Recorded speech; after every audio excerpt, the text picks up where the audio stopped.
சொல்வார்கள் பெண்களே.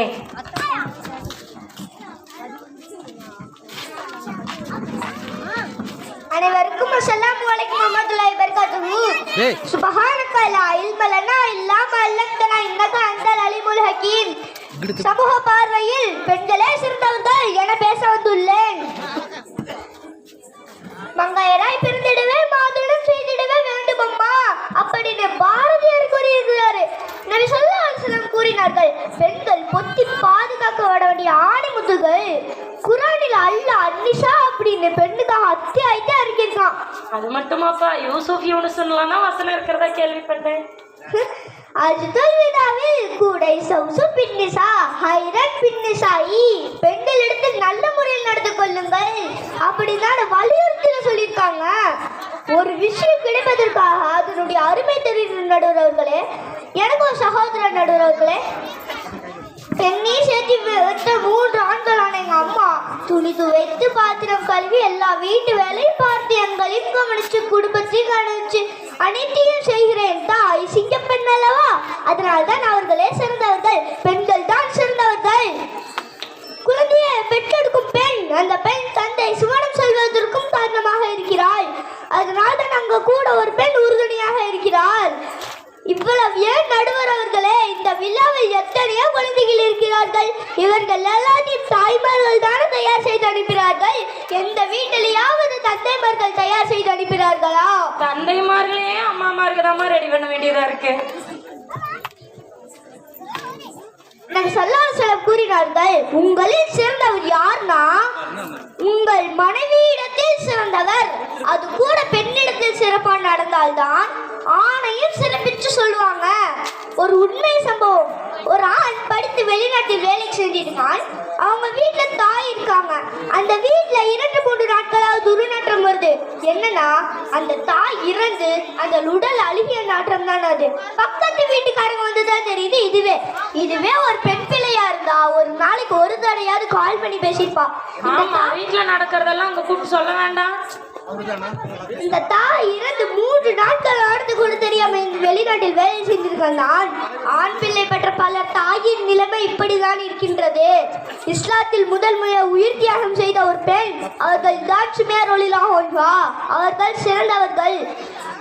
நடுவர் அவர்களே, உங்களுக்கு ஞாபகம் இருக்கணும்னு நினைக்கிறேன். நம்ம எல்லாம் ஒரு காலத்துல ஹஜ்ரத்து சொல்லியிருப்பாங்க, தாயை எதிர்த்து பேசாத, தாயை தப்பா பேசாத, ஏன்னா தாய் காடுல தான் சுவனம் இருக்கு அப்படின்னு. அப்ப அந்த பெண்ணான சிறந்தவர். எவர் ஒருவர் 2 பெண் பிள்ளைகளை பெற்று நல்ல முறையில் வளர்த்து திருமணம் முடித்துக் கொள்கிறாரோ அந்த தந்தைக்கு சுவனம் காட்சி பார்க்கும். வகை வந்து நடுநடுங்கிய போது அவர்களுக்கு போதை போர்த்தி ஆறுதல் உரைத்தது யார் நடுவர்களே? தெரியாம மேல ஏறிட்டேன். ஏன்னா எல்லாரும் கேள்வியா கேக்குறீங்க. சரி, சட்டீஜர் எல்லாம் மாஷா அல்லாஹ் நடுவர்களே, எனக்கு டெஸ்ட் வச்சிருக்கிறாரு. நம் ஸல்லல்லாஹு 4 விஷயத்திற்காக ஒரு பெண்ணை திருமணம் செய்ய சொன்னார்கள். அதில் குறிப்பா மார்க்கப்பட்டுள்ள பெண்ணை திருமணம் செய்ய சொன்னார்கள். ஆனா இன்னைக்கு அப்படியா? சொத்த பல்லா இருக்கணும்னா இருந்தாலும் சக்க தங்கம் 25 பவுன், வேலை வீட்டுக்கு போகாதவனா இருந்தாலும் 50,000 ரொக்கம் பணம், டைமே பார்க்க தெரியாதவனுக்கு கையில வாட்ச், நகமே வெட்டாம சுத்துற பையலுக்கு விரல தங்க மோதிரம், பாயில உருட்ட பையலுக்கு தேக்கு மரக்கட்டில அந்த கால ட்ரம்பு பெட்டி வச்சிருந்தவனுக்கு 3 டோர் பீரோ. இதை விட எங்களுக்கு 10 காசு வேணாம். உங்க பிள்ளைக்கு என்ன செய்யுமோ அதை மட்டும் செய்யுங்க. இதுக்கு மேல நாங்க நையா பைசா வாங்கலையே. ஏன்னா இதுக்கு மேல அவங்களிடம் ஒன்று இல்லையே. இதுக்கு மேல பெண்ணுக்கு எவ்வளவு முடி இருக்கு, ஸ்வீட் போற சாக்குல பள்ளி பிடிக்கல பாக்குறது, ஒல்லிய வந்த ஷூரா இருக்குமோன்னு சொல்றது, குண்டார்ந்த வேலை வெட்டிய பார்க்காதுன்னு சொல்றது. ஆனா பையன் குட்டையோ நட்டையோ வத்தலோ தொத்தலோ ஒண்ணுங்க மட்டும் அட்ஜஸ்ட் பண்ணி வாழணும். இது என்ன நியாயம்? இதை தானே வேணான்னு சொல்லுது மார்க்கம். ஏதம்பி உங்க கல்யாணத்துக்கு மறக்காம கூப்பிடு.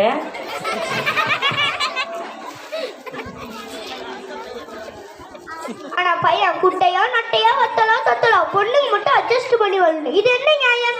இதை தானே வேணான்னு சொல்லுது மார்க்கம். பெண்ணை கண்ணியப்படுத்தியும் மேன்மைப்படுத்தியும் பார்க்குது இஸ்லாம். மகரட்டு திருமண முடிங்க, மார்க்கப்பட்டுள்ள பெண்ணை திருமணிங்க அப்படின்னு சொல்லுது இஸ்லாம். அதை விட்டுட்டு அம்மாடி வீட்டு பொண்ணத்தான் என் பையனுக்கு கட்டி வைப்பேன்னு கட்டி வச்சுட்டு. யார் வீடுமா? அம்மாடி வீட்டு பொண்ணத்தான் கட்டி வைப்பேன்னு கட்டி வச்சுட்டு.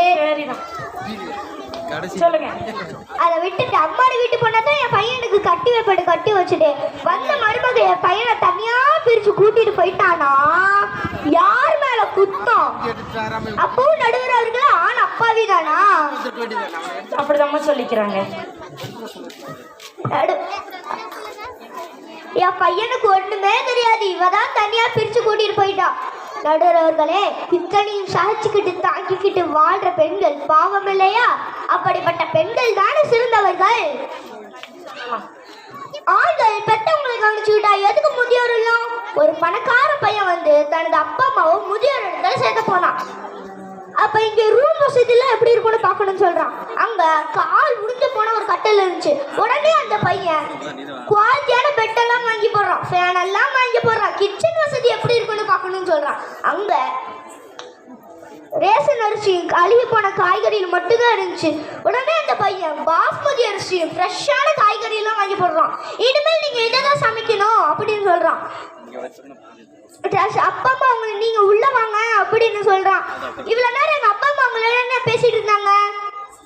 ரொம்ப வருஷத்துக்கு முன்னாடி ஒரு பையனை தத்தெடுத்துட்டு போனீங்களே, அந்த பையன் என்ன செய்யறான்னு கேட்டதுக்கு அந்த பையன் தான் எங்களை இந்த முதியோர் இடத்துல சேர்த்துருக்கான் அப்படின்னு அவன்